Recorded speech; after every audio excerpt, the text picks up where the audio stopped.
असद मोहम्मद खान की तहरीर नर्मदा।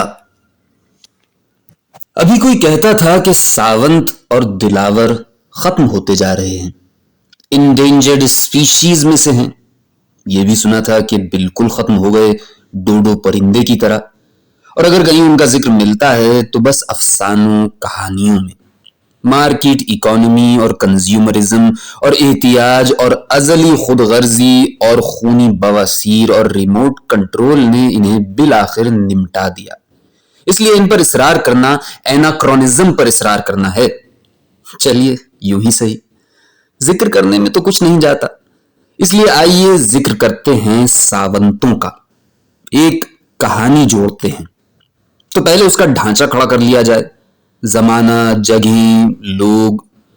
जमाना वही जो मुझे कहानियां सुनाने के लिए अच्छा लगता है, सर इंटररेग्नम।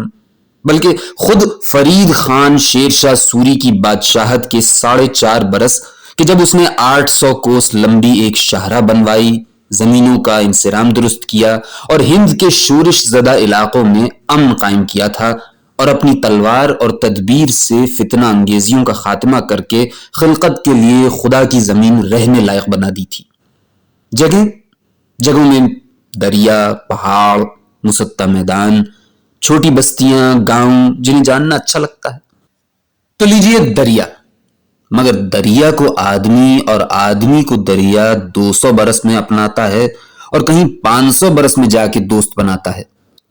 मेरा अपना दरिया कोई नहीं, इसलिए लीजिए मेरे पुरखों का अपनाया हुआ दरिया नर्मदा। नर्मदा मैया। और पहाड़ सतपुड़ा या फिर समूचा विंध्याचल, जय विंध्या। और बस्ती मांडू, जिसे फारसी में मंदू लिखा और बोला जाता था। और एक गांव, बहुत छोटा सा गांव, तलवंडी, जिसे फारसी बोलते हुए मुगल तलवंद पुकारते थे। जैसे 50 घरों का गांव ना हुआ, अलवंद हलमंद हो गया। और लोग 2 राजपूत बाप बेटे, नारंग और सारंग, कुंवर बिक्रम नारंग सिंह उज्जैनी और कुंवर बिक्रम सारंग सिंह उज्जैनी। और एक 9 उम्र लड़की के जैसी सावंती कहानियों में लड़कियों को होना चाहिए, बुलंद कामत, गोरी चिट्टी, मजलूम या शायद मजलूम नहीं। और 4 हरामजादे ठग और बहुत से पिटे पिटाए महरूम लोग और साहिब सरवत बा इख्तियार लोगों के बे इख्तियार लैकीज और जर खरीद पंडे और जी हुजूरिये और दूसरे हशरातुल अर्स। हमारे प्रिंसिपल किरदार सावंत और लड़की और ठग खानदेश से आते हुए दरिया पार करेंगे और दरिया के पास ही बसे उस गांव तलवंडी में रुकेंगे और अगर गए तो आगे शुमाल की तरफ मांडू को रवाना हो जाएंगे। यानी ये मंसूबा है, क्योंकि खानदेश के खेत मजदूरों के काफिले मांडू पहुंच रहे थे। वैसे शेरशाही बंदोबस्त कम रफ्तारी से ही सही खानदेश के बदहाल मजारों तक पहुंचना शुरू हो गया था। उनके बादशाह मियां मुबारक शाह ने सुल्तान आदिल की इताअत कबूल कर ली थी और अपनी बेटी का डोला शेरशाही हरम में पहुंचा दिया था। मगर बादशाहों के दस्तूर के मुताबिक शेरशाह ने मुबारक शाह की बेटी को मलिका नहीं बनाया। फरमान जारी हुआ कि यह शहजादी अब सुल्तान आदिल की मुंह बोली बेटी है। इसे मुल्क मालवा बुंदेलखंड के फुला इलाके में खासे के फुला फुला गांव अता किए जाते हैं। इस तरह खानदेश वालों ने ख्वाब देखना शुरू कर दिए कि मुल्क पंजाब और दुआबे की तरह उनके खेतों में भी अब सोना उगने लगेगा। पुराने खुशहाल इलाकों की तरफ नकल मकानी शुरू हो गई। खानदेश में जिनके पास 1 बीघे जमीन तक न होगी, उन्हें उम्मीद थी कि सुल्तानी कलमरौ में चंद रोज में अपनी मेहनत से वो एक खेत, एक बाड़े के तो मालिक बन ही जाएंगे। तो अब आगे चलते हैं। खानदेश के मेखी बार इलाके के मफलूकुल हाल किसानों की एक खराब व खस्ता बैलगाड़ी को भूखमरे बैलों की जोड़ी चींटी की रफ्तार से खींचती हुई दरिया की तरफ ले जाने का जतन कर रही है। इस बैलगाड़ी में वो तीनों सवार हैं, बुड्ढा बिक्रम नारंग सिंह, उसका बेटा बिक्रम सारंग सिंह और वो लड़की। नारंग सिंह को पुराना दमा था। बेटे ने 12-15 दिन से दाढ़ी को उस्तरा नहीं लगाया था। बाप के सामने बैठकर उस्तरा चलाना उसे अच्छा नहीं लगता था। हाँ, अपनी मूंछों को आंख बचा के वो कभी ताव जरूर दे लेता था। लड़की के शाने पर तलवार का पुराना जख्म था, 6-8 दिन पुराना। लड़खड़ाती हुई बैलगाड़ी गड़वाट पकड़े पकड़े बरगद के एक छतनार के नीचे पहुंचकर रुक गई। यहां जा बजा बेकायदा चूल्हे बने थे और नए पुराने अलावों के निशान थे। गाड़ी रुकते ही लड़का सारंग ठिये से उठा और तकिए की मोठ पर हथेली जमा के फुर्ती से उल्टी छलांग लगाता जमीन पर आ खड़ा हुआ। उसने ये सब दिखावे के लिए नहीं किया था। एक पैर से वो गाड़ी हाँकता हुआ आया था तो गाड़ी की माठी चाल ने हाथ पैरों में आलकस भर दी थी। इससे पीछा छुड़ाना जरूरी था। अब उसने पिछले तख्ते से बंधा मशकीजा खोला और बाप को पानी पिलाया। बूढ़े ने ऊख से पानी पिया था। लड़की उसे महवियत से देख रही थी। बूढ़े ने एक कतरा भी न गिरने दिया। पानी पी के उसने गीले हाथों से अपना चेहरा तर किया और धीरे से कहा, माय भवानी। लड़के ने मशकीजा लड़की की तरफ बढ़ाया तो वो सटपटा गई। बोली, कोई बर्तन आबखोरा पानी के लिए कुछ नहीं तुम्हारे पास? लड़के ने इनकार में सर हिलाया। बोला, टूट गया था, फेंक दिया, ओक से पी लो। लड़की कहने लगी, मुझे नहीं आता, हम लोग तुम्हारी तरह ओक से नहीं पीते। फिर जल्दी से बोली, हम पी नहीं सकते, बहुत सा पानी गिरा देते हैं, आता नहीं पीना। लड़का मुस्कुरा दिया, बोंगेपन से बोला, तो छागुल से मुंह लगा के पी लो। बूढ़े ने, जो अभी तक बेताल्लुकी से दोनों की बातें सुन रहा था, पहलू बदला और मुंह से गुर्राहट की आवाज निकाली। लड़की इनकार में सर हिलाते हुए जल्दी जल्दी कहने लगी, नहीं नहीं, मशकीजा जूठा हो जाएगा, बताया तो है मैं तुम्हारी कौम से नहीं हूं। तो क्या हुआ? पर हाँ, ठीक कहती हो, बाबा के लिए जूठा हो जाएगा। और तुम्हारे लिए भी? उसने इनकार में सर हिलाया। ना, मेरे लिए नहीं। ये कह के वो गाड़ी में पीछे पयाल में इधर उधर हाथ मारने लगा। लड़की को उसकी बात अजीब लगी थी तो वो उसकी तरफ देखने लगी, मगर लड़के के चेहरे पे सादगी थी। वो समझ गई कि बात में कोई पैंतरा नहीं है। बूढ़े ने पूछा, अरे क्या ढूंढ रहा है रे? लड़का झुंझल से बोला, एक गड़वी भी तो थी अपने पास। बूढ़े ने गहरी सांस भरी। हाँ हेरी, पर इसमें तो नमक की डली भर दी है, लाओ इधर दो। बूढ़े ने पीतल की गड़वी लड़के की तरफ बढ़ाई। ले, पर करेगा क्या? इतनी सी बात में उसका सांस फूल गया। देखते जाओ, कहकर लड़के ने गड़वी अपने अंगोछे पे उलट ली। उसे कपड़े से साफ करके मशकीजे से पानी ले लड़की की तरफ बढ़ा दिया। लड़की बहुत प्यासी थी, सारा पानी पी गई। लड़के ने पूछा, और चाहिए? नहीं, वो बोली, अभी बहुत दूर जाना है, 4-6 कोस आगे मिलेगा दरिया, बीच में कोई कुआं बावली भी नहीं। लड़के ने पानी पीना शुरू कर दिया था। पानी पी चुका तो उसने गीली हथेलियों से अपने पपोटे मले और कहा, हा हा, क्या मजे का पानी है।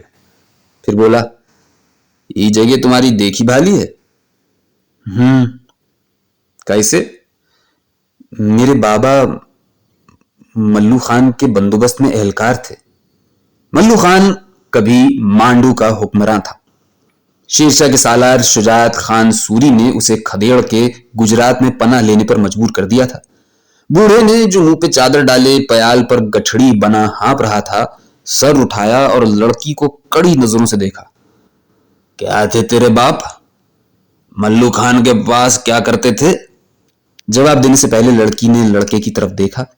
उसने सर के इशारे से तसल्ली दी कि घबराओ मत। लड़की बोली, शहना थे मेरे बाबा। बूढ़े को जैसे इतने ही बुरे जवाब की तवक्को थी। हल्की झुलसन के साथ बोला, अच्छा, कोतवाल की बिटिया है? क्या नाम है कोतवाल का? जमरू शाह नाम था मेरे बाबा का, गुजर गए। बूढ़ा ऊं कह के चुप हो गया। इस ऊं का कुछ भी मतलब हो सकता था, मर्जी मालिक की, हमें क्या, या ये तो एक दिन होना ही था, कुछ भी। लड़की ने पूछा, आप जानते थे बाबा को? हाँ, नहीं नहीं, बस नाम सुना है। लोग कहते हैं भला आदमी था जमरू शाना। कांटा सा निकल गया। लड़की ने फिर लड़के को देखा, वो मुस्कुरा रहा था, मगर दोनों समझ गए थे कि बड़े मियां को जितना इल्म है उससे कम बता रहे हैं। लड़की समझी बात खत्म हो गई। वो गाड़ी में अपनी जगह संभालने को बढ़ी थी कि बूढ़े की हाँफती हुई आवाज आई, भला तू बांडू का अमनो मान तज के चंदेरी में ख्वार होने काय को गई थी। लड़की ने सोचा खेल में शामिल हुए बिना चारा नहीं। उसने भी एक गोलमोल लफ्ज कह दिया, बोली बस। बूढ़ा राजपूत गर्मी खा के बोला, चंदेरी रायसेन में तो उस पूरन अमल की तानाशाही चल रही है, हरामजादे की। लड़के ने धीमी मलामत से कहा, बाबा। हाँ सुन लिया। बूढ़े की खजिल आवाज आई। लड़की न होती तो वो उस हरामजादे के लिए और भी कुछ कहता। चंदेरी का नाम सुन के लड़की के चेहरे का रंग फीका पड़ गया था। उसने अपना लहंगा लुगड़ा समेट के जैसे किसी नामौजूद खुनकी से बचाव करना चाहा। लड़के ने सोचा शाने का जख्म खटक रहा होगा, जब ही बेचारी कांपती है। उसने बाप को सर के इशारे से मना किया, मतलब रहने दे बाबा, कोई और बात कर। मगर वो अपनी राह में बोले चला जा रहा था, चंदेरी रायसेन में तेरे अपने कोई हैं? लड़की बेचैन होकर बोली, मैं वहां से नहीं आ रही, चंदेरी से मेरा कोई नहीं वहां। बूढ़ा हुज्जत करने पे तुल गया था। सवेरे तूने यही बताया था कि छोड़ बाबा, ये क्या ले बैठा। बूढ़ा फिर गर्मी खा गया। क्या छोड़ू भला, बात भी नहीं करने देता। अरे जब तू इसे बौड़ी से उठा के लाया है खूनम खून, जब तो ये ऐसे बोलती थी कि चंदेरी क्यों। अरे है तो है चंदेरी की, इसमें लुकाने छुपाने की कौन बात है। बुड़बुड़ाते हुए उसकी आवाज डूब सी गई। उसने ऊपर चादर ले ली थी, मगर फिर चादर सरका के एक बार पूछा, उधर तेरी शादी तो नहीं हुई थी चंदेरी में? जवाब नहीं मिला तो हाँपते हुए उसने चादर में दोबारा सर छुपा लिया। लड़का मजे में सर हिला हिला के हंसने लगा, साथ में डर भी रहा था कि बाबा कहीं बुरा न मान जाए। उसने मठारने को पूछा, कहो तो गाड़ी बढ़ाएं? अरे बाबा, घना रास्ता पड़ा है। बड़े मियां ने मुंह लपेटे लपेटे कुछ कहा जो बेटे की समझ में ना आया। धीमी आवाज में लड़की से कहने लगा, तुम कहो तो चलते हैं, या रोटी बना लें, भूख लगी होगी। नहीं नहीं ठीक है। क्या ठीक है? यही, हाँ रोटी बना लो, मैं बना दूंगी रोटी। वो लड़के से बात कर रही थी, मगर ध्यान उसका रास्ते पर ही था। लड़के ने नरमी से उसके सर को हाथ लगाया, अरे डरो मत, बहुत आगे आ गए, अब तो मांडू का पड़ोस लग गया है, अब कोई नहीं आएगा। लड़की ने कई बार हाँ में सर हिलाया। वो गाड़ी से उतरने को उठी, तख्ते पर हाथ जमाती थी कि तकलीफ से चकरा के फिर बैठ गई। घाव में खटक हो रही होगी। लड़का बोला, बैठी रहो। नहीं मैं उतरूंगी। तो ठहरो, मेरी बात थाम के उतरो। उसने अपने मजबूत बाजू तख्ते पर जमा दिए, पुश्ता सा बन गया। लड़की पहले झिझकी, मगर उसके बाजुओं पर अपनी कोहनी और बाजू टिकाती सहूलत से उतर आई। उसका पैर जमीन पर लगते ही लड़का दूर हटके खड़ा हो गया। ख्याल से हिलो डुलोगी तो जल्दी भर जाएगा, घाव कोई गहरा नहीं, ये बात अच्छी है। गाड़ी के हिचकोले से बूढ़े की आंख खुल गई। उसने झपकी ली थी, समझा होगा गाड़ी चल रही है। फिर वो लड़के और लड़की को बर्तन भांडे उठाते देखकर तसल्ली से सर हिलाने लगा। बोला, हाँ रे सारंगा, कुछ खा पी ले, फिर चलना आगे। लड़के ने कहा, हाउ। मगर बूढ़ा उसकी तरफ मुतवज्जे नहीं था। वो लड़की के लिबास को एक टुक देखे जा रहा था। लड़के से कुछ कहती हुई लड़की उसके रुख घूमी तो किसी याद से बोझल आवाज में बूढ़ा जैसे खुद से कहने लगा, ठकुराइन ने लहंगा लुगड़ा आखिरी दफे शिवरात्रि पे पहना था। अरे सारंगा, अब फिर शिवरात्रि आ रही है, कितने दिन रह गए? लड़के ने कोई जवाब न दिया तो ऊंची आवाज से बूढ़े ने लड़की को मुखातिब किया, हे लहंगा लुगड़ा जो तू पहने है नी, ये सारंग सिंह की मां ठकुराइन ने। लड़के ने उसे बात ही पूरी न करने दी। बोला, हाँ हाँ शिवरात्रि पे पहना था। ये बताओ, रोटी खाओगे कि शकरकंदी भून दूं? जो तेरा जी चाहे कर, बात भी नहीं करने देता शालू, टर टर किया जाता है। लड़के ने शरारत से मेंढक की आवाज निकाली, मगर बाप ने तेवरियां चढ़ाए रखी। वो पयाल पर फैल के लेट गया था और मोटी दुलाई पैरों पर डाल फिर से ऊँघने लगा था। लड़के ने थोड़ी चलत फिरत से लकड़ियां इकट्ठी कर ली थीं और ईंट पत्थर के काम चलाऊ चूल्हे में आग जला दी थी। लड़की चूल्हे के पास जा बैठी, बिल्कुल वैसे ही जैसे हजारों बरस से औरतें चूल्हों के पास जा जाके बैठती रही हैं। लड़के ने उसे मुस्कुरा के देखा और 2 फेरों में गाड़ी से बहुत सी पोटलियां और कलसियां उठा लाया। उनमें घी, दालें, मसाले, चावल, यही सब कुछ था। एक हांडी में पानी नमक डाल उसमें दाल पकने को चढ़ा दी। लड़की ने छागुल से पानी ले हाथ धोए और परात और आटे की पोटली खींच के अपने सामने कर ली। लड़के ने पूछा, क्या करती हो? आटा गूंदूंगी। तुम गूंदोगी आटा? लड़की ने हाँ में सर हिलाया।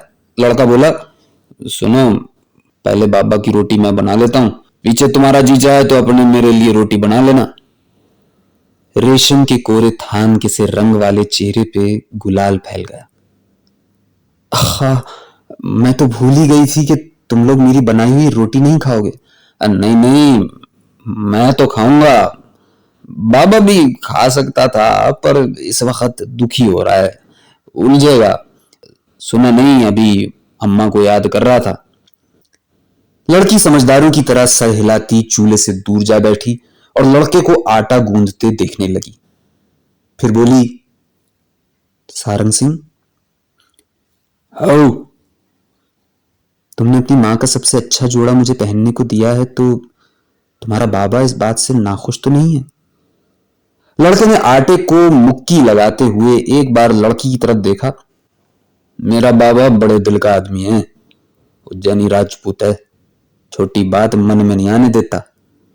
लड़की ने हाथ उठा के जैसे अपनी बात समझानी चाहिए। ना ना, छोटे दिल की बात नहीं है, बाबा सोचता होगा इन्हें संभाल के रखना था, मां की निशानी तो है ना ये।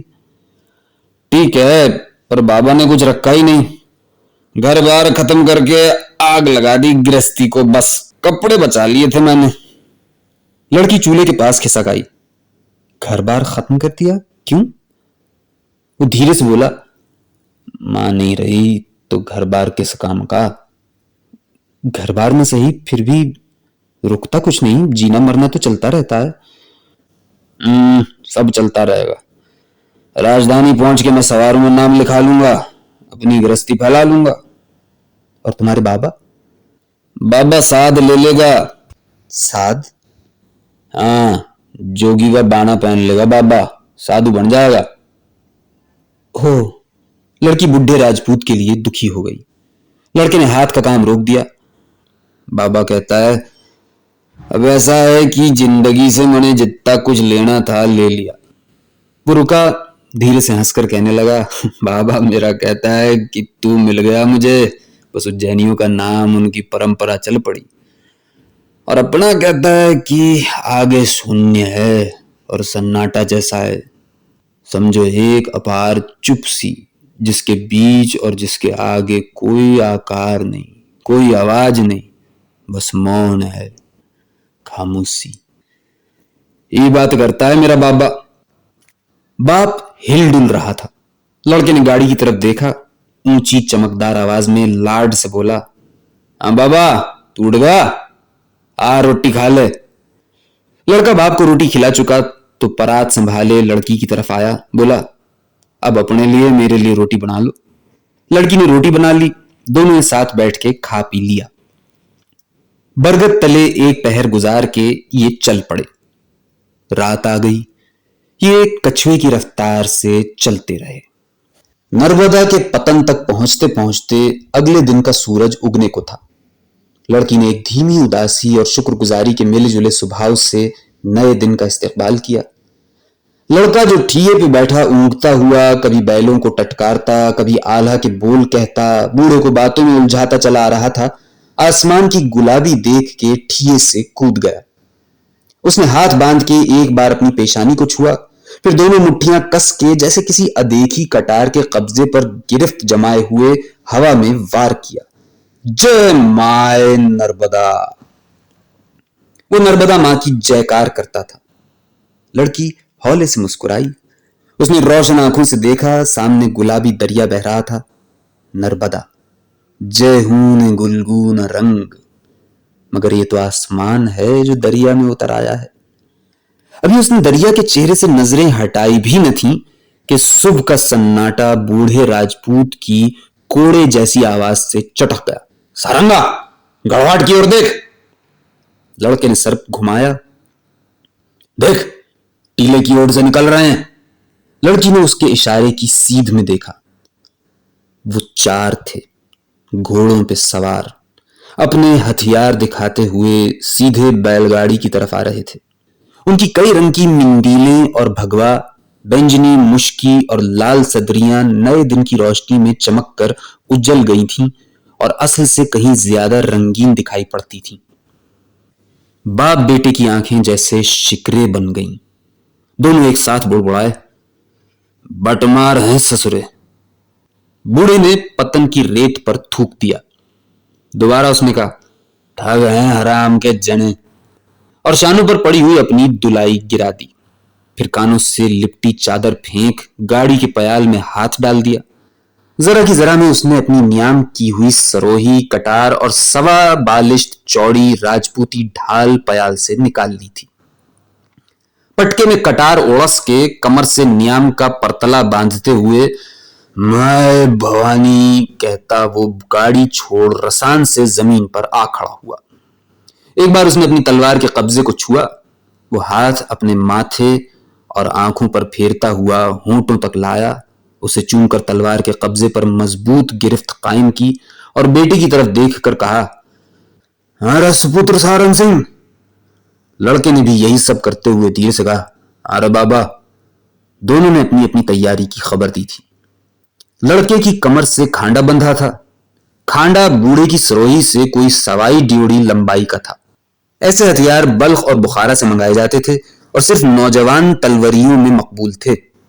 पुरानी ढब के सावंत इन्हें देख देख के हंसते थे और तंज करते थे कि गंवार खा मरे या उठा मरे।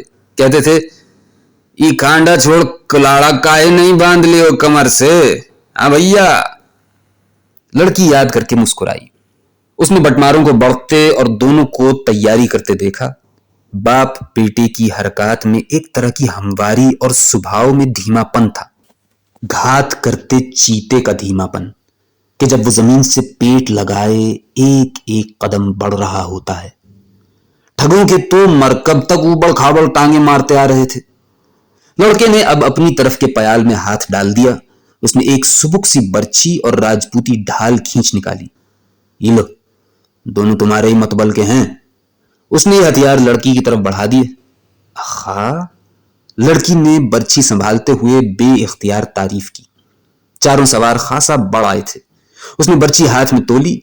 जख्मी शाने को आराम देना था, सो ढाल का तस्मा उलझाकर उसने हाथ को दूसरे शाने पर टिका लिया और रेत में कदम जमा के कमर से ऊपर अपना बदन दाईं बाईं झुलाते हुए नेजा जनी की इब्तिदाई मशकें दोहरानी शुरू कर दी। वो मुंह ही मुंह में शुमार करती जा रही थी, 1 2 3 दाईं, 1 2 3 बाईं, 3 2 1 हा, 1 2 3 हा। हर हा पर उसका बर्छी वाला हाथ हवा में मार करता था। लड़का देख के मुस्कुराने लगा। मस्खरेपन में उसकी तारीफ की। बोला, हाँ हाँ, तुम्हें तो याद है, वाह वाह, पूरा सबक याद है। फिर उसने खुद भी ये मशकें दोहराई, 1 2 3 दाईं, 1 2 3 बाईं, 3 2 1 हो, 1 2 3 हो हो। पर उसका भी हाथ नेजा फेंकने का दिखावा करता था। गाड़ी से 100 कदम दूर रह गए थे तो सवारों ने एक दूसरे को इशारा दिया और रुख मार के घोड़ों को एड़ देते मुख्तलिफ समतों में उन्हें दूर तक दौड़ाए चले गए, जैसे कबूतरों की टुकड़ी पे बाज झपट्टा मारे और टुकड़ी पलक झपकते बिखर जाए। बाप बेटा तो फिर लड़ाके थे। लड़की तक समझ गई कि चारों कुछ दूर तक अपने घोड़े ले जाएंगे, फिर मुड़ेंगे और एकदम नारे मारते हुए झपट पड़ेंगे। ये पैंतरा ताकत दिखाने, दहशत जदा करने के लिए था। 20 जंगे सैकड़ों मार के झेले हुए बूढ़े तलवरिये ने मुंह से हकारत की आवाज निकाली, सुअर पालने वालों की औलाद, खिलवाड़ करते हैं कुछ चौधरी के। वो बैलों के बराबर खड़ा था और उन्हें थपकी देता जाता था। लड़की ने जिस बूढ़े को ऊँघते और गाड़ी के धचकों से बेहाल होते कराहते हुए सुना था, ये वो बूढ़ा ही नहीं था। अपनी बीमारी में जो रास्ते भर हाँपता हुआ आया था, इस वक्त लगता था बहुत आराम से है। देखते ही देखते वो झुका, उसने दरिया किनारे की रेत अपने सीधे हाथ के अंगूठे पर लगाई और जय हो कहते हुए उसे अपनी पेशानी पर तिलक कर लिया। तिलक लगाते हुए उसने लड़की की तरफ देखा था। उन बूढ़ी अंगारा आंखों में ऐसी जोत थी कि लड़की नजर न मिला पाई। समझ गई कि यह आखिरी नियम है। वो अपनी नद्दी के कदमों में पहुंच गया था और लड़ते हुए मर जाने को तैयार था। मुड़ के देखे बिना लड़की जान गई कि उसी वक्त लड़के ने भी नदी की रेत से तिलक किया होगा। सवारों ने वही किया जिसकी ये तीनों तवक्को कर रहे थे। वो घोड़े फिरा के नारे मारते गाड़ी की तरफ झपटे। लड़की ने कम उम्री से ही सवारों को आमने सामने की जंग करते, पहलू से घात करते, ताक़ुब और पसपाई की लड़ाई लड़ते देखा था। उसने सीखा था लड़ाई में घोड़सवार के इरादे उसकी चलत फिरत से ज्यादा घोड़े के बदन की हरकत में नजर आ जाते हैं। जिस तुर्कमानी उस्ताद ने उसे शहसवारी तालीम की थी, वो कहता था कि लड़ता हुआ सवार अपना अगला कदम अपने घोड़े के रग पट्टों पर लिख देता है, पढ़ने वाली नजर होनी चाहिए। वो ये भी कहता था कि बुरे सवार की पहचान ये है कि वो और उसका घोड़ा दो अलग अलग बदन नजर आते हैं। लड़की ने चंद कदमों के बाद देख लिया था कि हमला आवर न असील शमशीर जन है, न उनके घोड़े असील जानवर। ये तो चार टट्टुओं को चार चिड़ी मार दौड़ाए लिए आते हैं।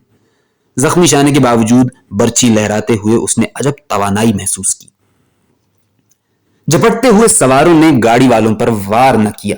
वो बर्छियों की जद से परे 5-5, 10-10 कदम की छूट देके कावा मार गए और थोड़ी दूर जाकर गाड़ी के गिर्द एक ढीले ढाले दायरे में गर्दिश करने लगे। उन्होंने देख लिया था कि गाड़ी वालों पर इन सब बातों का असर नहीं होने का। लड़की ने सुना बूढ़ा राजपूत अपने बैलों को थपकता हुआ खांसी मिली हंसी हंस रहा था। फिर उसने अपनी बुंदेलखंडी में ऊंची आवाज में एक कहावत सुनाई। बोला, सुनो रे सुनो, ओछा हाथ चला के भग लेते तो आधी पौनी माशरती फिर भी बात बनी रह जाती। अरे इस गीदड़ बबकी ने तो ससुर सबराई भांडा फोड़ दिया है। हंसते हंसते उसे फिर खांसी आ गई। लड़के ने जमीन पर बेचैनी से पांव मारा, पुकार के बोला, अरे कौन हो रहा तुम? धूल उड़ाने को क्या यही जगह रह गई थी? जा, खेल तमाशे करने को मुल्क की जमीन पड़ी है, चलो चलो इधर से। सवारों ने अपनी गर्दिश रोक दी। उनमें जो बड़ी उम्र का था, जिसने दाढ़ी को मांग निकाल के उसे कल्लों कानों पर चढ़ा रखा था, भारी आवाज में बोला, ये कौन खेल तमाशा नहीं रहे, तुरंत जवाब दे, कौन है तू, कहां से आ रहा है, किधर जाता है? बूढ़ा राजपूत बोला, भला तू कौन पूछने वाला? शेरशाह की रैयत है, जिधर को मर्जी करेगी जाएंगे। चल इधर से सो रहे, घोड़ा कुदाना बंद कर, नहीं बैल बितकेगा। मांगदार दाढ़ी वाला हिकारत से बोला, रैयत शेरशाह की? वाह रे वाह, इधर क्या कर रहे हो? खानदेश मां, ये जनानी तारी कौन है? सारंग सिंह कड़क के बोला, जनानी ठाकुरों के संग है, समझो ठकुरायण है, नजर नीची कर नहीं हम आंख निकाल लेंगे। लड़की ने सोचा, लहंगा लुगड़ा होते भी ये जान गए हैं कि ठाकुरों की औरत नहीं, मैं और कौम की हूं। बटमारों में जो सबसे नौउम्र था और लड़की को बराबर घूरे जा रहा था, सारंग की बात सुन के उसने बेसोचे समझे घोड़ा बढ़ा दिया। लड़की ने देखा राजपूत लड़के ने ठुकी हुई रेत में आसानी से तिरछे 1.5 कदम लिए, फिर नेजे को तोल के अनी की चमक में उसे पहले बाईं तरफ फिर दाईं तरफ दिखाया। अगर मांगदार दाढ़ी वाला अपने नौउम्र साथी को घोड़ा फिराते में एक बाजू ठील न देता तो लड़की ने सारंग की चलत की आखिरी गिनती दिल ही दिल में गिन ली थी। 3, 2, 1 हा। इस आवाज पर उसने ख्याल ही ख्याल में लड़के का नेजा जैसे सवार की लाल सदरी के बाईं तरफ के तुकमे पर मार करते देखा, मगर नहीं, राजपूत लड़के का हाथ रुका हुआ था। हरफ ने जगह छोड़ दी थी। नेजा लड़के के हाथ ही में रहा। आगे आने वाले दोनों सवारों के जानवर चमक के हट गए। मांगदार दाढ़ी वाला घोड़ा संभालते हुए बोला, ज्यादा गर्मी मत दिखा ठाकुर, बात सुन बात। बूढ़े ठाकुर ने हकारत से लह कहा। लड़के को सवार की बात में मुसालिहत सी सुनाई दी। वो बोला, बात सुनाता है तो घुड़सवारों को हटा इधर से। बड़ी उम्र का बटमार जो उनका मेहतर होगा घूम गया। उसके इशारे पे तीनों ने घोड़े फिराए, दूर जा खड़े हुए। लड़का बोला, हाँ सुना, क्या बात है? मेहतर बोला, ठाकुर है तू, इस करके हम बात करी करते हैं। लड़का उसकी आंखों में देख के बोला, अच्छा। मेहतर ने नजरें चुरा ली, बोला, हाँ जो पल्ले पार जाने की सलाह है तो ठाकुर 3 जनों की 3 मोहरें दे ही दो बस, और निकल जाओ। बूढ़े की आवाज आई, धत तेरी औकात पे। लड़के ने पूछा, अच्छा पर मोहरें किस बात की? बोला, ठाकुर ये दरिया की घाट चौकी अब अपने पास है। लड़के को इससे बात करने में मजा आ रहा था। पूछने लगा, अपन कौन? मुबारक शाही बंदोबस्त में सवार हैं हम, ये दरिया की घाट चौकी के मेहतर हैं। बूढ़े राजपूत ने ठट्ठा लगाया, ले हरामी झूठे, अरे मुबारक शाही बंदोबस्त अब कौन बात का? तुझे खबर नहीं? पल्ले पार मांडू है, मांडू। दरिया के दुई किनारे पे शेरशाह की तलवार बजती है। गया मुबारक शाह ससुरो, घर जाओ घर, निश्चिंत होके बैठो, जाओ सुअर चराओ अपने। उसने लड़की की तरफ देखा, ए लाड़ी, अरे सारंग, चल बैठो दुई गाड़ी में। बूढ़े ने अपनी बेजारी जैसे एक एक लफ्ज पे लिख दी थी। लड़की सोच में पड़ गई। वो सवार होने को रास्ता छोड़ गाड़ी के पहलू से जा टिकी, इंतजार करने लगी। सारंग ने बाप के हुक्म का जवाब दिया, हाउ। ये फैसले का वक्त था। बाप बेटा जानते थे सवार उन्हें गाफिल समझ के या तो हमला कर देंगे या और कुछ दूर जाने देंगे। बूढ़े तलवरिये ने गाड़ी में बैठने को कहा है। लड़का समझ गया वो सवारों से पीछा छुड़ाना चाहता है। लड़की ने सर हिलाया। घुड़सवार बिल्कुल ही घामड़ हुए तो गाड़ी पे उनके सवार होते वक्त हमला करेंगे। अगर होशियार हुए तो अभी जाने देंगे, गाड़ी का पीछा करेंगे। लड़का सारंग गाड़ी पे बैठने को मोड़ा ही था कि जैसे तूफान फट पड़ा। सवारों ने घोड़ों को एड़ देते हुए हल्ला बोल दिया था। सारंग ने गाड़ी पे चढ़ने को अपना दायां पैर तख्ते पर टिकाया था तो ये आवाजें सुनाई दी। उसने अपने पैर को टेक बनाकर बदन के एक ही झकोले में घूमते हुए नेजे वाले हाथ को उज्जैनी खड़कदारों के नारे के साथ पूरे यश से फेंका, जय विक्रमा, जय जय विक्रमा। बूढ़े कुंवर ने बाजगश्त दी। लड़की कुछ ज्यादा देख न पाई। लाल सदरी वाला बटमार धचका खा के उलट गया, घोड़े से गिरा और ठुकी हुई रेत पर उछल उछल कर एड़ियां रगड़ने लगा। एक नेजा, सारंग का नेजा, उसकी सदरी में तराजू था। 2 सवार भाग लिए। उनके मरकबों ने खानदेश की समत पकड़ी थी। बूढ़े ने न मालूम किस तरह अपनी सरोही के एक ही जमे हुए वार से मांगदार दाढ़ी वाले का पहलू खोल दिया था। वो अपनी तलवार फेंक जैसे दोहरा होके एक हाथ से अपना घाव बंद करने और दूसरे से घोड़े को काबू करने में लगा था कि तवाजुन कायम न रख सका और जीन से लटक गया। मुश्की ने अलिफ होके उसे फेंक दिया। बूढ़े ने चीख के लड़की से कहा, लाड़ी बांध ले से, मैं इसका जानवर घेरता हूं। लड़का उधर लाल सदरी वाले के घोड़े को घेरता हुआ उसे हुश्काने लगा था कि बदकिस्मत जानवर उल्टे कदमों हटा और हड़बौंग में अपनी पिछाड़ियां गिरे हुए मेहतर की खोपड़ी और छाती पे मारता 6-7 कदम निकला चला गया। इस भारी बुंदेलखंडी टट्टू की हड़बड़ी ने मांगदार दाढ़ी वाले की खोपड़ी खोल दी थी। बांधने को अब कुछ नहीं रखा था। लड़की ने बेबसी में बड़े मियां को देखा जो मेहतर के जानवर को काबू करने हाँपते हुए उसके पीछे चल पड़े थे। जरा सी देर में गाड़ी वालों और बटमारों की लड़ाई खत्म हो गई थी। लड़की ने सोचा ये ठग जो आधे खेत रहे और आधे भाग लिए कोई बहुत ही गए गुजरे बेअक्ल लोग होंगे।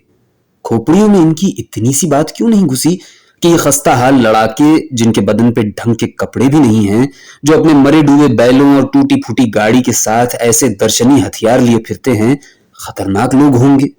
ऐसों पे चढ़ दौड़ना जोखिम में पड़ना होता है। क्यों ना समझे वो इतनी सी बात। गेती जितनी देर में बाप और बेटा ठगों के घोड़े घेर के लाए उतनी देर में लड़की ने गाड़ी के बैल खोल दिए थे। दोनों बैल बहुत प्यासे होंगे, पानी के कुर्ब ने उन्हें बेताब कर रखा था। जो ऐसे खुलते ही दरिया की तरफ चले। एक उनमें से दौड़ गया, दूसरा डगमगाता हुआ पीछे चला। बूढ़ा राजपूत देख रहा था। बेटे से बोला, सारंगा, गाड़ी खोल दे, जोड़ी बिगड़ गई। पानी से आ जाए तो पत्तन में हका देना बैलों को। मुलक का घास पानी है, इधर दुई पशु गुजार लेंगे अपने दिन। लड़के ने कहा, हाउ। लड़की और लड़के ने सब हथियार, कुल्हाड़ी, मशकीजे, काम के 6-8 बर्तन, भांडे और चादर दुलाई एक घोड़े पे बांध ली। लाशों को ठिकाने लगाना था तो दोनों जवान लोग बराबर की पठार से उपले लकड़ी इकट्ठा कर लाए। राजपूतों ने अपनी गाड़ी पर ही लाशों को डाल इधर उधर घास फूस लकड़ी उपले जमा बटमारों की चिता सी बना दी, जिसे बड़े मियां ने ले भाई चलते बनो कह के आग दिखा दी। लड़की ने सोचा दरिया के इस पार का जंजाल इसी पार ठिकाने लग गया। दरिया की घाट चौकी कोस भर दूर थी। नेतर के मुश्की पे बाप बेटे ने जिद करके लड़की को बिठा दिया था। लाल सदरी वाले के टट्टू पे हथियार और सामान बंधा था और उसकी रास बड़े मियां ने संभाल ली थी। तो कभी पैदल कभी सवारी करके वो पीछे पीछे चले आते थे, मगर लाल सदरी वाले का जानवर बराबर कुछ न कुछ गड़बड़ करता आ रहा था। उसकी हैवानी समझ में ये बात आ चुकी थी कि नया सवार उसके मालिक का दोस्त नहीं है। जब तक लड़ाई या उसकी तैयारी होती रही थी, बूढ़े राजपूत का दिल लगा रहा था, मगर अब उसकी सांस फूल फूल जाती थी और चिड़चिड़ापन लौट आया था। सवार होता तो वो कुछ ही देर बाद उतर आता, घोड़े को बुरा भला कहता और बेटे को हिदायत करता कि मांडू पहुंच के इस बद जनावर को चमर कसाईयों के हवाले करना, ताकि इसे मार के वो इसके खजियाए चमड़े से ढोल मड़ें और तस्मे बनाएं, हड्डियों खुरों से इसकी सरीश निकालें। बेटा उसे तसल्ली देता आ रहा था कि हाँ रे बाबा, ऐसा ही करूंगा। एक बार जब बूढ़ों ने यही चमर कसाईयों वाली बात दोहराई तो लड़की ने कहा, बाबा कुंवर नारंग, एक रोज पहले आपने किसी बात पे कहा था कि घोड़ा क्षत्रियों का मीत और जानवरों में सूर्यवंशी है। इस पे तो सूरवीर लड़ाई के हंगाम भी वार नहीं करते। बूढ़े कुंवर ने उसे कड़ी नजर से देखा। हाँ, सो तो है। तो फिर ठंडे स्वभाव से और जानते बूझते इस घोड़े को क्यों कसाई को देंगे? क्यों मारेंगे आप? कैसे? बूढ़ा अय्यारी से मुस्कुराया। अरे इसे जानते बूझते कौन मारेगा लाड़ी? दूक रोज मां ससुरे की ये अगली सिद्धि टांग टूट जाएगी तभी चमर कसैये को देंगे, ऐसे कौन देंगे?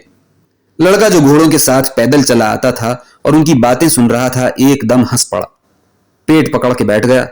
कितनी ही देर बैठा हंसी में जैसे उमकता रहा। बाप भी हंसने लगा, मुड़ के बेटे से बोला, चल चल आजा, हंसोड़ा नहीं तो लाड़ी समझेगी बाबा ठठोल करता है। लड़की ने घोड़ा रोक लिया, बाप बेटी की तरफ बारी बारी देखा, समझ गई और खुद भी हंस पड़ी। मगर ये 1-1.5 कोस बड़े जोखम के थे। आगे भी घाट चौकी पे एक परीक्षा उनका रास्ता देखती थी ना, बल्कि एक से ज्यादा आजमाइशें इंतजार में थी। घाट पे एक ही कश्ती थी जिसका पैंदा तोड़ के चंडालों ने पत्थर पोर दिए थे। कश्ती एक बाजू झुकी पड़ी थी, बस एक ही 1.5 बालिश्त पानी से बाहर दिखाई देती होगी। चौकी के रक्षक पुराने मुबारक शाही सिपाही मरे पड़े थे। ठगों ने कुछ खिला पिला के बेखबरी में उनके टेंटुए दबा दिए थे। 12-13 बरस का एक नंगा लड़का कश्ती की ओट लिए उथले पानी में खड़ा थर थर कांप रहा था। बूढ़े ने झुलस के कहा, जय हो प्रभु, मतलब यही सब दिखाने को रह गया था, सो दिखा रहे हो। कहानी का इमीडिएटली आगे का हिस्सा रूटीन और मंडेन और शायद इसलिए गैर दिलचस्प हो जाएगा अगर हम ये सोचने बैठेंगे कि उन्होंने रक्षकों की लाशों का क्या किया होगा, रक्षक कब के मरे पड़े थे, या हमारे लोग दरिया पार करने में कैसे कामयाब हुए। वैसे पार उतरना इतना कोई मुश्किल नहीं होगा, क्योंकि नर्मदा को बाढ़ देने वाली बरसातें अभी दूर थीं और जिन यात्रियों के पास एक छोड़ 2 घोड़े हों उनसे खेज नहीं करता ये दरिया नर्मदा। कैसा है ये दरिया नर्मदा? तीखे मिजाज का, नरसिम्हाया नर्म खू आबजू। ये दीवारों सी उठी चट्टानों के बीच से गरजता झाग उड़ाता गुजरता है तो मैदानों खलियानों के पास से शीशा दिखाता निकल जाता है। अनूठा है ये दरिया नर्मदा। ये भी लड़ाकू तलवरियों का मीत है तो अभी नायक और कविराज इसके बंधु हैं, जो नदी के बुरीजों घाटों पे अपने अछूते गीतों राग रागनियों की वर्षा करते मिट्टी से उमकते हैं और सतरंगी धनुष पे जा निवास करते हैं कि बहता रहा है दरिया नर्मदा। और बहता रहे ये दरिया नर्मदा। सो उन्होंने दरिया पार किया। परले पार वही गांव तलवंडी था जो हम सोच के बैठे हैं। 50-52 घरों का छोटा सा पसारा। लड़का जो कश्ती के पास मिला था तलवंडी का ही था। बाप उसका मर चुका था। उसका, उसकी 2 बहनों और एक छोटे भाई का खर्च उठाने को मां चक्की पीस के गुजारा करती थी। मगर काम कम था। छोटा सा गांव जो था, औरतें खुद ही पीस रींद लेती होंगी। काम कम मिलने की वजह से सबको कभी फाके भी करने पड़ते थे। इसलिए मां ने उसे कश्ती वाले के पास नौकर रखा दिया था। शेरशाही बंदोबस्त में घाट चौकी की कुंजी संभालने वाला अभी कोई आया नहीं था। पुराने ही से काम चल रहा था कि ये हरामी ठग आके चौकी पे बैठ गए और आते जातों को लूटने और दरिया में बहाने लगे। तलवंडी वाले लड़के को इन बटमारों ने पहले ही धर लिया था। ये काम का नजर आया था, इसलिए इसे मार के दरिया में नहीं फेंका था उन्होंने। गांव में जाके वो उसके झोंपड़े और घर वालों पे कब्जा करके बैठ गए। वहां उन्होंने कह दिया कि हम औरत के भाई बंद और बच्चों के मामे हैं। लड़के की मां बहनें उन मामे लोगों की रोटी बनाती थीं। छोटा भाई दरिया किनारे तक रोटी पहुंचा देता था और इधर से खबरें ले जाता था कि कौन कौन आया और काम की असामी है कि नहीं। काम की असामी होती तो उस पार आके वो ठग उसे लूटते और नदी में बहा देते। लड़के से वो कहते रहते थे कि सीधे सुबह मुसाफिरों की खबर रख, उन्हें लाता ले जाता रहे। अगर किसी को कुछ बताया तो हम इधर तेरे घर में बैठे हैं। तुझे तेरे भाई को तो मार ही देंगे, माँ बहनों के साथ जो करेंगे वो तुझे पता है। 1-2 मामे घाट चौकी पे हर वक्त लड़के के पास रहते थे। रात बेरात या दिन में दारू पी के जब जी करता था वो उसे सताते भी थे। वो मामे हराम के जने। लड़के ने ये सब कुछ रोते हुए और बड़ी देर में बताया था। लड़की ने और राजपूत लड़के ने तलवंडी जाते हुए उसे बहुत तसल्ली दी थी। बूढ़े ने बस एक बार ये कह दिया था कि मां में कुछ चोदी के अब इधर नहीं आएंगे। 2 मर गए हैं, 2 भाग गए। लड़के को लेके राजपूत बाप बेटा और लड़की तलवंडी पहुंचे तो रात पड़ गई थी। सब गांवों की तरह यहां भी आबाद घरों के हाशिए पे चमारों, ढीड़ों, पासियों की झोपड़ियां होंगी जो कुत्ते और सूअर जरूर पालते होंगे। हमारे लोग उन झोपड़ियों के बराबर से गुजरे तो कुत्ते भौंकने लगे और बाड़ों में बंद सूअर वक्त बेवक्त की जुफ्ती छोड़ के अलग हो गए और तंग जगहों में बेचैन होके खड़बड़ाने लगे। तलवंडी वाला लड़का अपने घर पिछवाड़े की बाड़ फलांग के दौड़ता हुआ 2.5 हाथ के अपने बाड़े में आवाज देता हुआ घुस गया। अंदर बाहर कोई नहीं था। पड़ोस की वो बुढ़िया भी जिसके यहां ठगों के आए पे लड़के की मां बहनों ने शरण ली थी, झोपड़ी खाली कर गई थी। 2 ही घरों में अंधेरा और सन्नाटा राज करता था। लड़का रोने लगा। बूढ़ा राजपूत झोपड़ी के बाहर सर निहुड़ाए खड़ा था। उसका बेटा मुखिया सरपंच को बुलाने गया था। लड़की ने ढूंढ के दिया जला दिया, कुछ रोशनी कर दी। 2 हिस्सों की खस्ताहाल झोपड़ी थी जिसके कच्चे सीले हुए फर्श पे हाथी की झूल का पुराना मोम कप्पड़ सा टुकड़ा पड़ा था, जिस पर घिसे पिटे छोटे बड़े लहंगे, लुगड़े, अंगे, धोतियां, चोलियां, चुनरियां, गिलहरियों के इकट्ठा किए हुए गूदड़ सी बिखरी हुई थी। तलवंडी वाले लड़के ने उकड़ू बैठ के उन्हें समेटना शुरू किया। ये बेमसरफ काम करते हुए वो यूं कांप रहा था जैसे ताप चढ़ी हो। लड़की पास जा बैठी और खुद भी वो गूदड़ समेटने लगी जो कभी अच्छे दिनों में छोटी बड़ी औरतों के पहनने के कपड़े होंगे। उन्हीं में लाख का टूटा हुआ एक कड़ा, बेजोड़ मनकों से बनाया गया एक हार, चमकी चढ़ी एक आधी पौनी करधनी, दांते टूटी सींग की 2 कंघियां, चुटले, मुबाफ, गूदड़ निकली हुई 2 गुड़ियां, मिट्टी का एक तोता जिसकी चोंच और दुम झड़ी हुई, छोटी छोटी कुप्पियां जो गांव के अनघड़े कारीगर मिट्टी के सांचे पे जानवर की आंत चढ़ा के बनाते और सुखा लेते हैं, फिर उन्हें भुट्टे की छूछन का डाढ़ लगा तेल फुलाल रखने के काम में लाते हैं। तो वो कुप्पियां, एक टूटा शीशा, एक और कलाई उतरा कांच का टुकड़ा, ऐसी बहुत सी चीजें जिनकी संगत में छोटी लड़कियां बचपन का और लड़कपन का जादू भरा जमाना गुजारती हैं और जवानी की हैरान करने वाली सीमा पार कर जाती हैं। तब ये तोते, गूदड़ निकली गुड़ियां, फुलैल की कुप्पियां, चुटले, मुबाफ, टूटे शीशे, लाख और कांच के टुकड़े, ये सारे जादू टोने दूसरे अरमानों भरे तिलिस्मात से बदल जाते हैं। लड़की ने सोचा, जैसे अलादीन कहानी का जादूगर पुराने चिराग से नए चिराग बदल दे। तो बस इसी तरह यौवन आता है और सब कुछ रंगों भरा और कोलाहल करता और चमचमाता चमकता दिखाई देने लगता है। किस लिए कि ये दूसरी गुड़ियों, तोतों, मुबाफों, चुटलों और जादुओं की रुत होती है। इसके आकार और रंग ही बड़े अनोखे हैं। लड़की हाथी की झूल पर एक तरफ सरक के बैठ गई।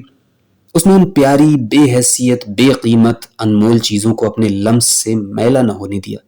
ये तो 13 बरस के उस अकेले लड़के की दुनिया थी और वो खुद बाहर से आई थी। लड़के की उस बाकी बची दुनिया में इस तरह घुसते चले जाना उसे अच्छा न लगा। उसके गले में कुछ अटकने सा लगा। उसने याद किया कि फैली हुई इस जमीन पे कहीं उनमें से 2 अभी जिंदा हैं, जिन्होंने अपने कीट भरे पंजों से छोटी लड़कियों का ये अछूता तिलिस्म गोद के रख दिया था। लड़की ने खुद को बताया कि बिल्कुल खाली कोई नहीं होता। हर एक के पास वो कुछ तो होता ही है जिसे मिटाया जा सके।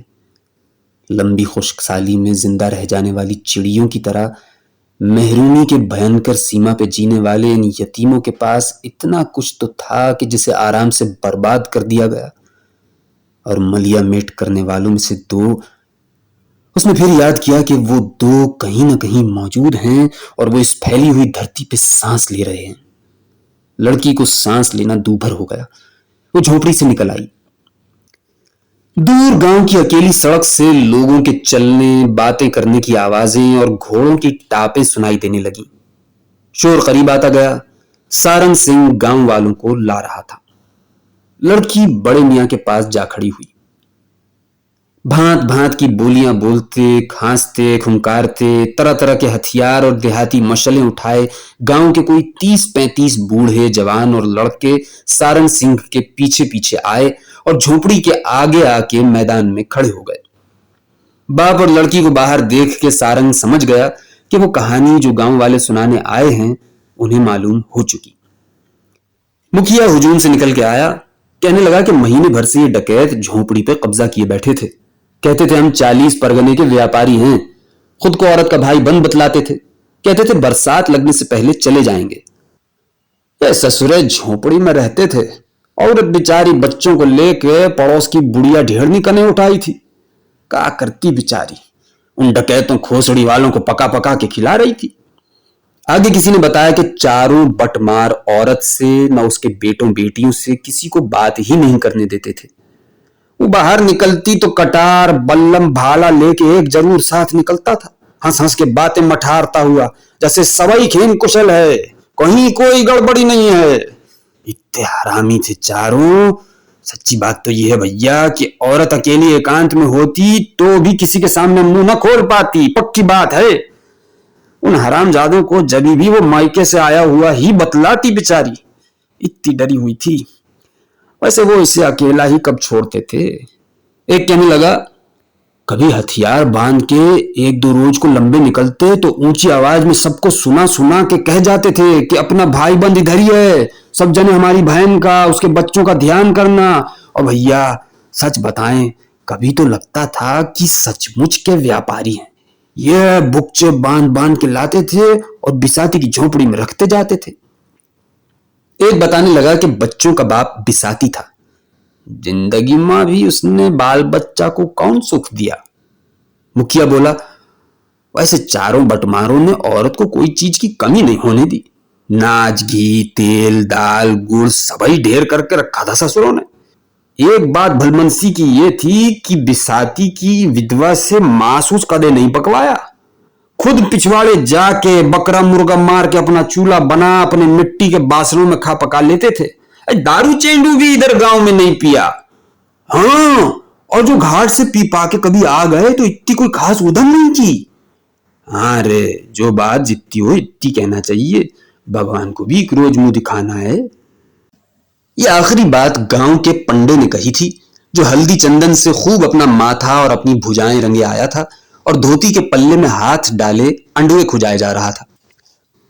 बूढ़ा नारंग सिंह, जो ध्यान से एक एक की बात सुनता और सूरत देखता रहा था, खांसने लगा। फिर हल्दी चंदन लगे पंडे के सामने अपना खुंकार गिरा के हाँफता हुआ बोला, हो जो बात जितनी हो इतनी कहना चाहिए। वही 4 महापुरुष धर्मात्मा लोग ने जरूरी पैसा कौड़ी दे दिला के तेरे से अखंड पाठ धर्म कार्य कराया होएगा। हाँ, जितनी बात हो इतनी बताना पंडे, किस लिए कि रोज तेरे कोई भंडसार पेट ठाल जैसो बूथा भगवान को जरूरी दिखाना होएगा। हाँ, पक्की बात। पंडा गुस्सा होके हाथ हिलाने आंखें चलाने लगा। कुछ कहने को हुआ तो ठाकुर लड़के ने कड़क के गाली दी। हुजूम से बोला, गिनती में 1 बीसी से ज्यादा जवान मर्द हो इस गांव में। लड़ाइयों जैसी चढ़ी हुई दाढ़ियां भी नजर आ रही हैं। अरे नए नवेले कड़ियल बचीरे खड़े हैं मूंछों का मोम लगाए, जे पठार पे अड़ी मारे तो पानी निकले। ऐसे धोकताल सूरमा तलवार बर्छी उठाए फिरते हैं सबरे, पर लानत है थारी औकात पे, लानत है। 4 कुत्ते के जने बटमारों से उस विधवा को, उसके बच्चों नगड़ों को नहीं बचा पाए। थुक है इस मरी मर्दानगी पे, थुक है। फिर वो राजपूत लड़का बेबसी में हाथ फैलाए मशालों के धुएं में गहरे गहरे सांस लेता सबकी सूरतें तकने लगा। तूफान में आए दरख्त की तरह बस कांपे जा रहा था। बूढ़े ठाकुर ने बेटे के बाजू पे हाथ रख दिया। ठाकुर ठाकुर सबर। अरे सुपुत्र, सब तेरी तरह जान हथेली पे लिए नहीं फिरते। सारे पुरुष लड़ाइये नहीं होते रे सारंगा। अरे माँ धुनिये जुलाहे बकरोटे खटीक बलाई पंडे खसकुदे बानिये मुखिए सरपंच सभी प्रकार के जीव हैं जो अपनी अपनी जान की खेम कुशल मनाते हैं तो कौन बुरा करते हैं। सबर ठाकुर सबर। लड़की का जी चाहा कि अब या तो बिसाती के लड़के की तरह वो चीख चीख के रोना शुरू कर दे या सारंग की तरह खुद को गुस्से के हवाले कर दे, मगर फिर भी उसने धीरज से सोचने की कोशिश की। जरा इंसाफ करो, ये सब शेरशाही कलमरों में हुआ है। मांडो यहां से दिन भर की मुसाफत पे होगा और हाकिम शुजात खान सूरी बड़ा मुंसिफ मिजाज मादलत गुस्तर हाकिम है, तो फिर कोई बतलाओ ये सब कैसे हुआ। तो उसने ऊंची आवाज में हुजूम से कहा, सुनो, इस गांव से मांडू बहुत हुआ तो दिन भर का रास्ता है।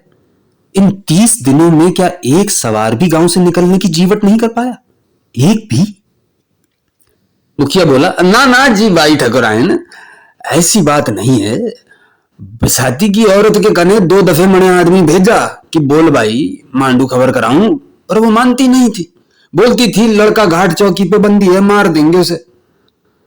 हुजूम में रास्ता बनाता एक नीम वहशी बूढ़ा आगे आने की कोशिश में धक्का पेल कर रहा था। कोई उसे रास्ता देने को तैयार नहीं था, सब धिक्कार रहे थे। किसी ने कुछ पूछा, वो जवाब में मम करके रह गया। एक लड़के ने बर्छी की डंड से कचोका दिया, चाल इधर से चंडाल। लड़की की उसकी नजर मिली, उसे लगा वो कुछ कहना चाहता है। आने दो, आगे आने दो उसे। अरे बावला है चंडाल, भगाओ इसे इधर से, भीड़ में बहुत से बोले। 2 एक ने उसकी टांट पे चपत जमा दिया, काहे आ गया रे, तू भाग जहां से। मेरी बात सुन ठाकुर, ये मुखिया हराम का झूठा है, झूठा झूठा। एक लड़के ने मुंह पे उसके उल्टे हाथ का झांपड़ दिया, चाल सॉरी के। लड़के का रंग रूप खाए पिए मुखिया जैसा था। वैसी नजर आते बुढ़े को चोट आई, मुंह से लार और खून बहने लगा। अब 2-3 और उसे धक्के दे के हटाने लगे। ठहरो रे, बूढ़ा ठाकुर बोला, आने दो उसे। मुखिया ने हकारत से कहा, सड़ी बाउली है सॉरी का, जाने दे ठाकुर दा। नहीं ठाकुर, मैं बोलूं हराम का झूठा है। मुखिया के नातेदार दिखाई पड़ते जवान ने ऐसे टिका के लात मारी कि बूढ़ा हुजूम के दायरे से बाहर जा गिरा। कोई बोला, और एक लगा जमा के। सारंग ने अब नियाम का परतला सीधा किया, मशालों की रोशनी में आया और सबको जैसे दिखाते हुए 2 उंगलियों से घुंडी तुकमा खोल दिया। उसकी तलवार अब खींची जा सकती थी। बूढ़े नारंग और लड़की ने भी अपने दाईं बाईं फैल के जगह बनाई और भीड़ को हथियारों के दर्शन कराए। मुखिया ने खामखा हाथ उठा दिया, जैसे सब लोगों को जो वैसे ही पीछे सरकने लगे थे पुरसुकून रहने को कह रहा हो। सारंग डपट के बोला, बुड्ढे को उठाओ, आगे आने दो उसे, कहने दो क्या कहता है, बात सुनो उसकी। किसी ने बुड्ढे का हाथ पकड़ के आगे कर दिया। वो लड़खड़ाता था और अपने हाथ की पुष्ट से होंठों पर लगा खून पोंछता था। बोलो, क्या बोलते थे? ये मुखिया हराम का, सारंग ने समझा के कहा। गाली मत दो कोई को, अपनी बात कहो अपनी। झूठ बोलता। अच्छा, क्या झूठ है? हाँ, चंडाला मुखिया, झूठा झूठ। हुजूम ने एक साथ हंस के उसकी आवाज दबानी चाही। नारंग ठाकुर ने हाथ उठा के चुप कराया। वैसी दिखाई देते बुढ़े को हौसला हुआ। बोला, लक्ष्मी के कने, बिसाती की विधवा के कने आदमी भेजा था मुखिया ने, लक्ष्मी के कने। सारंग बोला, अच्छा फिर? आदमी भेजा था लक्ष्मी के कने? हाँ हाँ, फिर? बिसाती के मुसलमान के घर बैठ गई थी ना। हंसती हुई भीड़ को जैसे सांप सूंघ गया। हाँ, इस चंडाल चौधरी ने आदमी भेजा था कि मर गया बिसाती, अभी अभी अभी गुना कर ले मुझसे गुना। पंडे भी राजी थे, शुद्धि करने को राजी थे, बोलते थे गुना कर ले इस हराम के से। हुजूम के अंधेरे से एक कमजोर आवाज आई, चंडाल है, झूठ बोलता है सॉरी का। खुले में 30-35 जानों के होते भी लगता था कोई नहीं, खाली मैदान पड़ा है। झोंपड़ी से उठती बस एक बार बिसाती के लड़के की सिसकियां सुनाई दी थी। बूढ़ा ठाकुर आगे आया। उसने सुर्खी थूकते उस आदमी के शाने पे हाथ रख दिया। रसान से पूछा, लड़के का बाप मुसलमान था का? हाँ भैया। इससे पहले खुद मुखिया बोल पड़ा, आओ मुसलमान था। ठाकुर विक्रम नारंग सिंह उसकी तरफ घूम गया।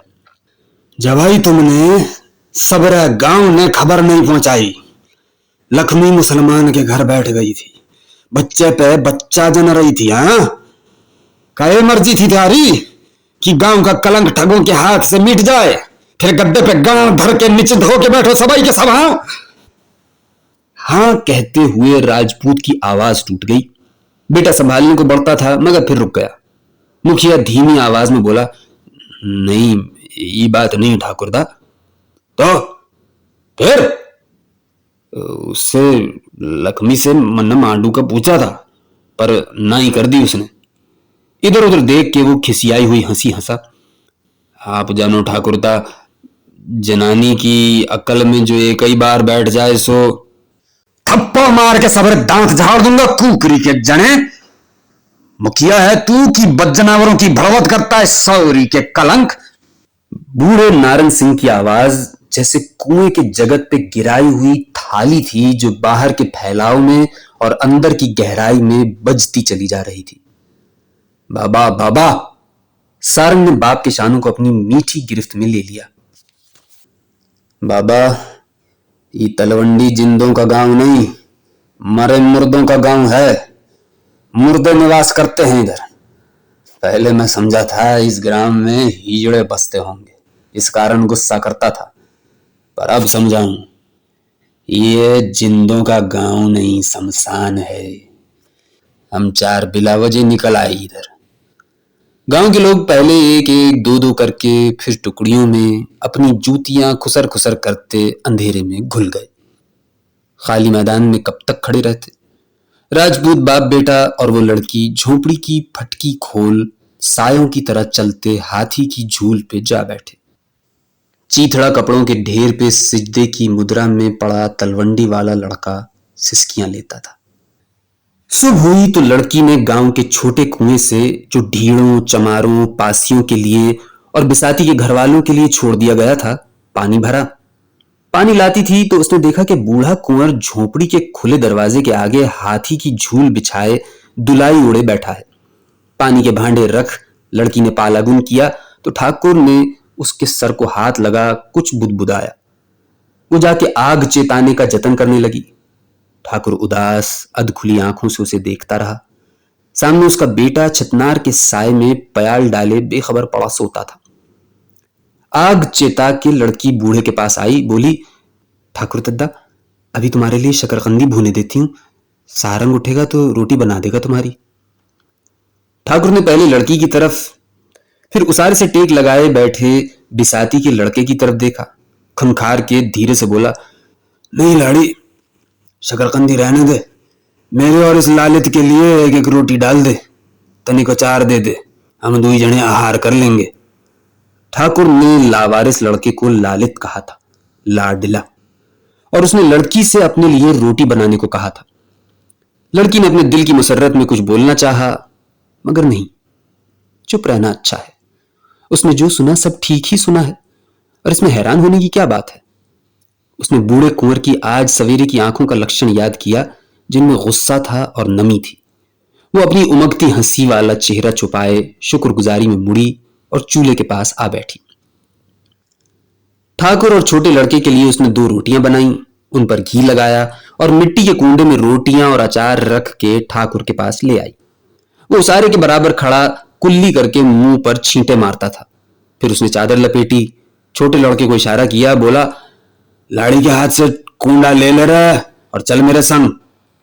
खुद वो एक हाथ में रस्सी बंधी पीतल की जगर जगर करती गड़वी लिए, दूसरे में नियाम की हुई तलवार संभालता इहाते से निकल गया। बिसाती का लड़का पत्ते से ढका हुआ कूंडा उठाए पीछे पीछे था। ठाकुर छोटे लड़के से ऊंची आवाज में बात करता, मानो सबको सुनाता, गांव के बड़े कुएं की तरफ चला था। यह कुआं 3 ऊंची जातियों के लिए था। चौथी जाति शूद्र, और वो सब जो शूद्र तक नहीं थे, बड़े कुएं के पास फटक नहीं सकते थे।